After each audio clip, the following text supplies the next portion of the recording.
Bonjour tout le monde, ici Steve. Pour la zone technoculturelle, je suis en compagnie de JG et de Sway pour une entrevue euh, en, en exclusivité québécoise, en primeur. Donc, je vous remercie, vous deux, de nous accorder cette entrevue. La première, en fait, en plus, ça va être la première publiée sur notre site web. Merci à toi de nous inviter. Et ben en fait, je vous invite, c'est pour une très bonne raison, c'est que je trouve que la musique que vous faites est excellente. Donc, et je veux la partager. Ah Merci bah beaucoup. écoute, ça fait super plaisir quand on rencontre des gens qui aiment notre musique et puis qui ont envie de la faire découvrir. Ça vraiment, ça nous fait plaisir. Et en fait, si vous pouvez nous parler un peu de Mingman, justement, qui est Mingman? Alors, Mingmen, donc c'est une formation de 4 musiciens, dont nous avons le Highlander ici, fondatrice des origines, qui est la seule rescapée de ces temps anciens. Donc Mhm. Sway, qui joue de la guitare également et qui chante. Voilà. Moi-même qui joue de la guitare uniquement. Et on a Dom qui est batteur et aussi Étienne qui est bassiste. Voilà. Et donc, on joue une musique qui est plutôt orientée du côté métal, mais avec de grosses influences rock et aussi blues, progressive. Enfin, on a pas mal d'influences, mais je pense qu'on peut quand même dire qu'on est un groupe de métal. Voilà. Et il parlait de Highlander et de Rescapé, c'est parce qu'en fait, il y a eu beaucoup de formations dans Mingmen, beaucoup de va-et-vient. Le groupe a été fondé en 2001 et ça fait 5 ans qu'on est ces 4 membres-là et qu'on a enfin trouvé ce qu'est Mingmen. On a trouvé notre équilibre et on arrive maintenant à créer ensemble et à composer ensemble. Et c'est maintenant le vrai Mingmen. Et dans vos chansons, vous chantez en anglais. On voit effectivement que, bon, en fait, pour ceux qui ne le savent pas, Mingman est un groupe suisse. Donc, un petit 6 Oui. heures de décalage pour les entrevues. Euh, Qu'est-ce qui vous a incité à choisir la langue de Shakespeare plutôt que de chanter en français? Alors, déjà, personnellement, moi, j'ai toujours écouté plus de musique chantée en anglais parce que j'aimais la musique et je trouve que c'est une langue qui sonne très bien chantée. Et spécialement dans le rock et dans le métal, je trouve que c'est vraiment très dur à faire sonner le français. Même si c'est une langue magnifique et qui a beaucoup de poésie et qui est très riche, euh, voilà, j'ai l'impression que l'anglais, ça claque plus. On arrive à s'exprimer avec peu de mots j'ai peu entendu de groupes de métal ou de rock que j'aimais en français. Il y avait Noir Désir à l'époque, je trouvais qui arrivait bien à faire ça. Mais sinon, c'est assez rare. Donc voilà, c'est que j'ai pas encore trouvé comment le faire bien en fait. Comment chanter en français sur ce style de musique et le faire bien. Je trouve que vraiment la langue qui est faite pour ça, c'est l'anglais. Et c'est pour ça. Et vous devez sûrement aussi avoir des influences, justement, on vous parlait de Noir Désir, que vous aimiez ce qu'il faisait. Est-ce qu'il y a d'autres groupes qui vous influencent peut-être un petit peu dans votre musique? Alors, on vient tous d'horizons assez différents dans nos goûts, mais avec des influences qui se rejoignent quand même. Je dirais que notre batteur, par exemple, adore Tool, Comme ce moi. souhait aussi d'ailleurs. Et Étienne est un grand fan de Metallica. Moi, j'adore aussi Metallica et aussi mon groupe favori qui est Iron Maiden. Donc, moi, je suis un grand fan de blues en tant que guitariste et je fais aussi du jazz à côté. Donc, Sway adore les songwriters, la chanson en folk, acoustique. Donc, tout ça mis ensemble, toutes ces influences mises ensemble donnent la musique qu'on fait, mais qui n'est pas du tout orientée par rapport à ça. C'est-à-dire, on se dit jamais qu'on va faire un morceau dans un style ou un autre. Pour essayer de suivre la voie d'un groupe plus connu, quoi. On adore System of a Down Voilà, aussi, j'allais dire système. qui est une Ouais, un très grand groupe. Il y a Skunk Anansi aussi. Euh, toutes sortes de très bons groupes. Il y en a tellement, on peut pas tout citer. On est, en tout cas, moi, je suis tout à fait d'accord avec ça. Puis, effectivement, c'est des bons groupes. Puis, je vous classifie dans ceux-là aussi, même si, point de vue popularité mondiale, vous êtes C'est pas pas rendu au encore même ça. niveau, là, mais, mais pour moi, vous faites partie de la même catégorie de style musical de ces groupes-là, hein. Bah, merci, Merci. écoute, on a de la peine à nous, voilà, à définir notre style. On nous pose souvent la question, mais qu'est-ce que vous faites finalement? Et pour nous, c'est toujours, il y a tellement enfin, de sous-genres maintenant, tu vois. T'as pas que le métal, t'as enfin, tellement de sous-catégories et voilà, nous, on a vraiment du mal parce que on aime tellement de choses différentes et on a vraiment des influences différentes et surtout, c'est jamais réfléchi, donc. Voilà, on se pose pas la question, on joue ensemble, on crée des morceaux et puis ça fait mine men. Donc, On n'est Bon. pas très marketing de ce point de non, vue-là. on est très nuls pour se vendre. Mais c'est pas grave, on aime ça, Mingman. Fait que, votre dernier album, There's a Place, est sorti le 14 mars dernier.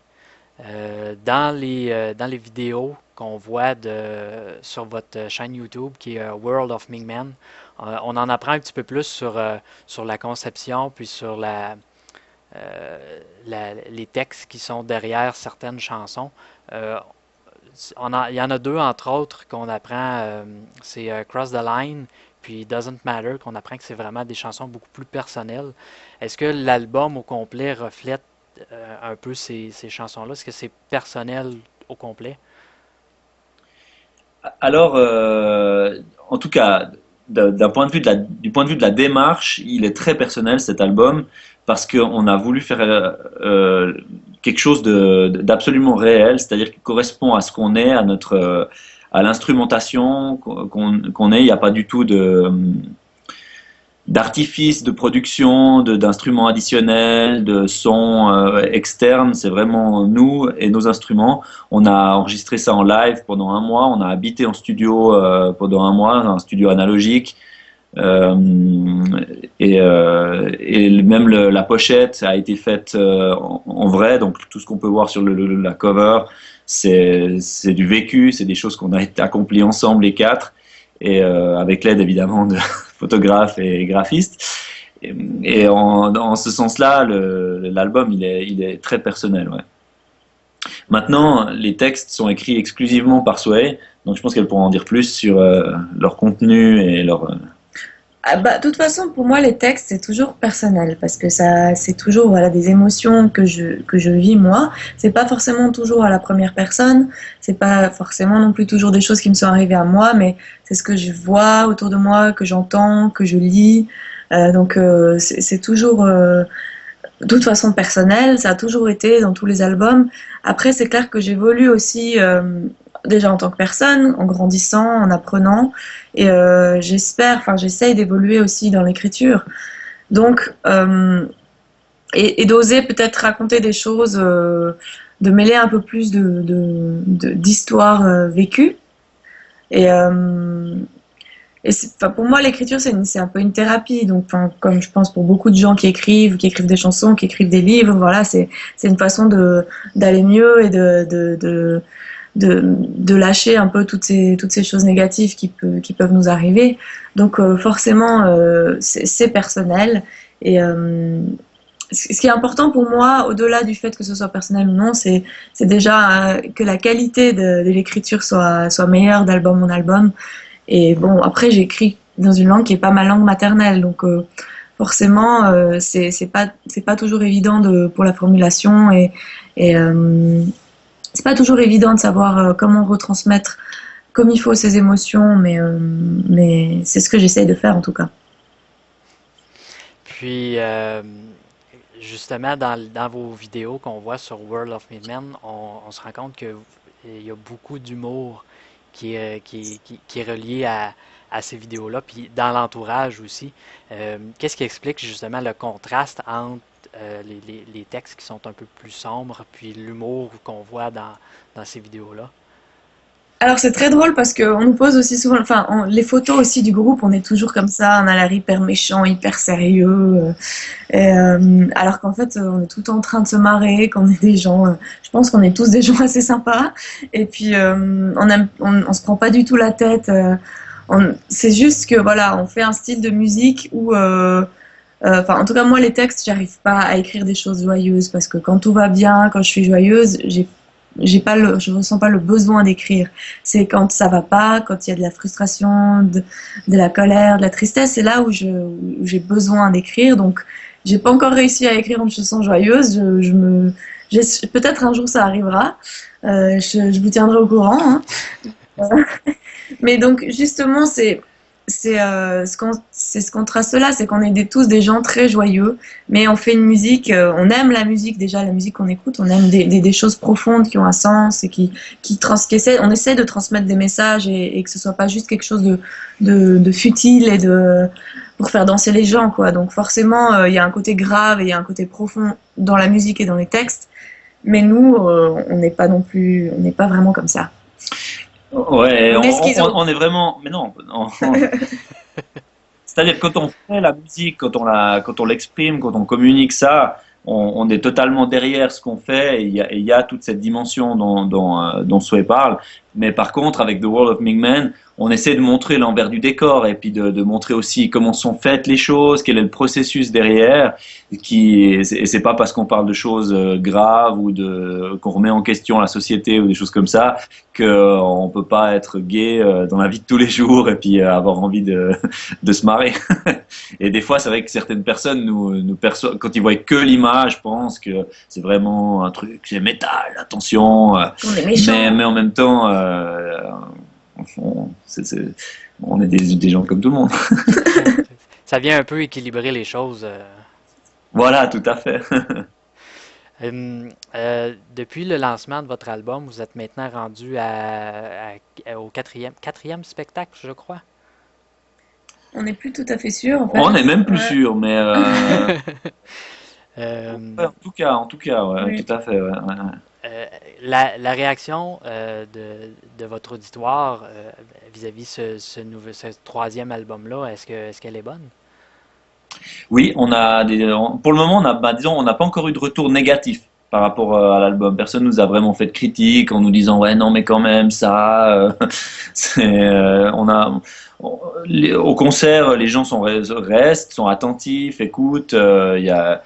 Quand on a sorti le EP 4 titres là en juin, on a fait quelques concerts aussi pour cette sortie. Où on a joué déjà les nouveaux morceaux de l'album, pas tous mais un certain nombre. Et on a vraiment un super accueil, quoi. Les gens étaient captivés. C'est cette nouvelle mouture liée au procédé qu'on voulait authentique, etc. Je crois que c'est très bien retransmis chez les gens et il y a une grande cohésion sur scène. On est une grosse énergie. Ouais, c'est vrai, on est En vraiment tout cas, ça, content. c'est les choses dont les gens nous parlent après les concerts. C'est ils perçoivent tous l'évolution et puis ils perçoivent la démarche et là où on voulait aller. Et, c'est clair que pour enregistrer l'album comme on l'a fait, on a vraiment dû travailler pour justement avoir cette cohésion et on savait qu'on voulait enregistrer le plus live possible. Donc il fallait qu'on soit vraiment au point sur ce qu'on était en train de faire. Et donc du coup, on a joué énormément, on a beaucoup travaillé et donc ça se ressent et les gens nous le disent, donc ça fait vraiment plaisir. Et on a vu aussi une différence, c'est qu'on a vendu plus de merchandising au concert. Donc c'est la preuve que le concert a plu si les Ouais. gens ont pu acheter le matériel, disons. Bon, c'est bien ça. Puis, dans les semaines, dans les mois à venir, pour Mingmen, il s'en vient quoi? Alors on va avoir une très bonne date qu'on peut pas encore annoncer vu que le programme n'est pas officiel. Donc C'est top secret. voilà, pour le moment c'est encore top secret. On espère qu'à la fin du mois on pourra l'annoncer. Donc ça ce sera très bien pour nous. On a des dates de concerts qui se précisent en septembre. On est toujours dans le processus maintenant de booking. On prend des contacts, on reçoit, on envisage des possibilités, des choses. Donc On essaie de planifier des tournées. Voilà, c'est un peu ça qui nous attend. On travaille déjà sur du nouveau matériel aussi. On a plein de nouvelles chansons qui sont en route. On a monté notre home studio là, donc on essaye de mettre ça à profit, mais On va comme tout pouvoir. prend du temps, les choses, on a pu voir pour déjà rien qu'arriver à mettre l'entrevue en place, Oui, oui, etc. oui. C'est toujours comme ça à tous les niveaux. Par exemple, quand on avait fait la tournée en 2011 au Brésil, ça avait pris plus d'une année pour organiser. On essayait aussi de privilégier des concerts de qualité plutôt que de la quantité, parce que un album comme on sort là, c'est un gros investissement et il faut quand même pouvoir le rentabiliser et on doit pouvoir en vivre aussi. Donc, on essaie de privilégier des concerts où déjà on est rémunéré pour les faire et où on peut donner une bonne condition de concert aux gens qui vont nous écouter, quoi. C'est-à-dire leur faire une vraie performance et pas juste un truc un peu à l'arrache, quoi. Mhm. Puis cet été, si je me trompe pas, vous avez prévu aller faire un tour aux États-Unis avec Mingmen Acoustique. C'est encore en discussion. Disons, Voilà. on Ah, ok. envisage ça, on aimerait On bien aimerait pouvoir bien. le concrétiser. Maintenant, Ce sera peut-être pas forcément cet été, mais en tout cas, on travaille aussi là-dessus. Donc, il y a toujours Mingman Acoustique en parallèle. Et le but, c'est aussi toujours de pouvoir, vu que voilà, peut se déplacer plus léger, on va dire, c'est de pouvoir aller plus loin et de pouvoir jouer n'importe où. Enfin, n'importe où. Pas forcément dans des endroits où, voilà, avec Mingman électrique, il faut quand même qu'il y ait de l'infrastructure et qu'il y ait beaucoup de matériel pour qu'on puisse donner un bon concert. Alors qu'en acoustique, c'est vraiment plus facilement faisable. Donc c'est aussi le but de ça et de pouvoir justement aller dans des endroits où on n'est encore jamais allé. Et on ne sait pas si ce sera pour cet été, mais en tout cas c'est prévu. Donc on est encore en train de planifier et de se demander quelle va être la meilleure période pour faire ça. Parce que je vous le souhaite, peu importe quand que c'est, peut-être même un petit tour au Québec. Ah oui, avec plaisir. Ouais. on aimerait. Si on avait plus de contacts pour des concerts, on viendrait sans hésiter. Alors, Ouais. ouais, ouais, ouais. Ah oui, oui, on On a eu viendrait. entendu beaucoup de bien en plus du Québec. Donc, Ah oui, on aimerait bien. et même, même au-delà de la musique, on a toujours eu envie de découvrir déjà l'endroit. Donc, si en plus on pouvait faire les deux en même temps, Voir la ville du ce métal. serait Ouais. génial. Ben, en fait, si jamais, en tout cas, si vous venez à Montréal ou à Québec, puis il y a peut-être possibilité aussi de venir à Rouen, qui est un peu plus dans mon coin de pays, qui est surnommé justement la capitale du métal. Donc, ce serait Mais peut-être avec quelque chose qui plaisir. serait à vérifier. Avec plaisir. Ah oui. Euh, j'aurais déjà terminé les questions. Je vous remercie énormément pour le temps que vous m'avez accordé. Vous Et savez pas merci à à toi. quel point. Euh, donc, si jamais les gens veulent en savoir un peu plus sur vous, il y a toujours la possibilité d'aller sur votre site web ou est-ce qu'on peut vous découvrir les tournées pour ceux qui sont présentement, du moins sur le vieux continent. Sinon, votre musique est disponible à partir de votre site web, sur les plateformes électroniques aussi, je crois. Oui, on a une Sur distribution iTunes. digitale internationale et puis aussi donc en vente directe sur notre site. On est www.mingmanmusic.com. On répond aux emails, on est tout à fait disponible et on fait ça avec PayPal. On a aussi un très beau t-shirt qu'on a Oui, sorti d'ailleurs, qui est en vente exclusivement sur notre site voilà. internet et au concert. Et voilà. Et puis aussi, j'aimerais juste dire un mot sur notre clip. On a sorti un clip il y a quelque temps, Great Illusion. Et on a eu un problème il y a 3 semaines, on avait envie de pleurer. C'est qu'il y a eu un souci, on ne sait pas ce qui s'est passé. Et tout d'un coup, on a perdu toutes les vues, tout est reparti à zéro, on a dû Non, tout n'est pas recharger. parti à zéro. La vidéo était bloquée en fait. Voilà. Et Oui, donc ben, on a dû reposter le. recharger la vidéo. Et donc du coup, on est super fiers de ce clip, super heureux parce c'est le réalisateur qui l'a fait, c'est Anthony Dubois. C'est un Parisien qui a travaillé avec avec Meshuggah notamment, et pas mal d'autres très bons artistes de métal. Et on avait travaillé avec lui à l'origine parce qu'il est photographe, donc on a fait une séance de photo avec lui. Ça a aussi pris pas mal de temps pour pouvoir travailler avec lui. Ça faisait longtemps qu'on regardait son site, qu'on regardait ses photos, puis qu'on se disait waouh, ce mec a vraiment vraiment du talent. Et finalement, ça s'est fait. Et quand il est venu en Suisse faire cette séance photo, on a parlé du clip et on a pu organiser ça comme ça. Donc on est vraiment super super heureux du travail qu'il a fait et très très fier de cette vidéo. Donc aidez-nous à la faire, aidez-nous à la diffuser, à faire remonter un peu toutes les vues qu'on a perdues, même ceux qui l'ont déjà vu, recliquer dessus. On est vraiment très très content de ce clip. Oui, nous, on va la remettre dans l'article de l'entrevue, donc ça va aider. On va faire notre part, nous aussi. Merci. Donc, je vous remercie encore énormément beaucoup. Puis peut-être qu'on aura la chance de refaire une autre entrevue, qui sait, soit pour un quatrième album et ou peut-être une tournée québécoise ou disons nord-américaine pour pas faire l'exclusivité au Québec, là. Ah, mais avec plaisir, on aimerait beaucoup ça en tout cas. S'il y a Ben, des Québécois qui nous écoutent, qui ont envie d'avoir Mingmen près de chez eux, manifestez-vous. voilà. Il ne faut pas qu'ils hésitent, on est vraiment disponible via notre site internet, aussi sur Facebook, aussi sur Twitter, aussi bon, différents réseaux sociaux divers et variés. Le mail, c'est encore la meilleure solution, la plus directe. Voilà. Donc, je vous remercie beaucoup, puis on se reprend peut-être très bientôt. Ça marche. Merci Merci. beaucoup, à Merci. bientôt, Ciao. ciao! Bye.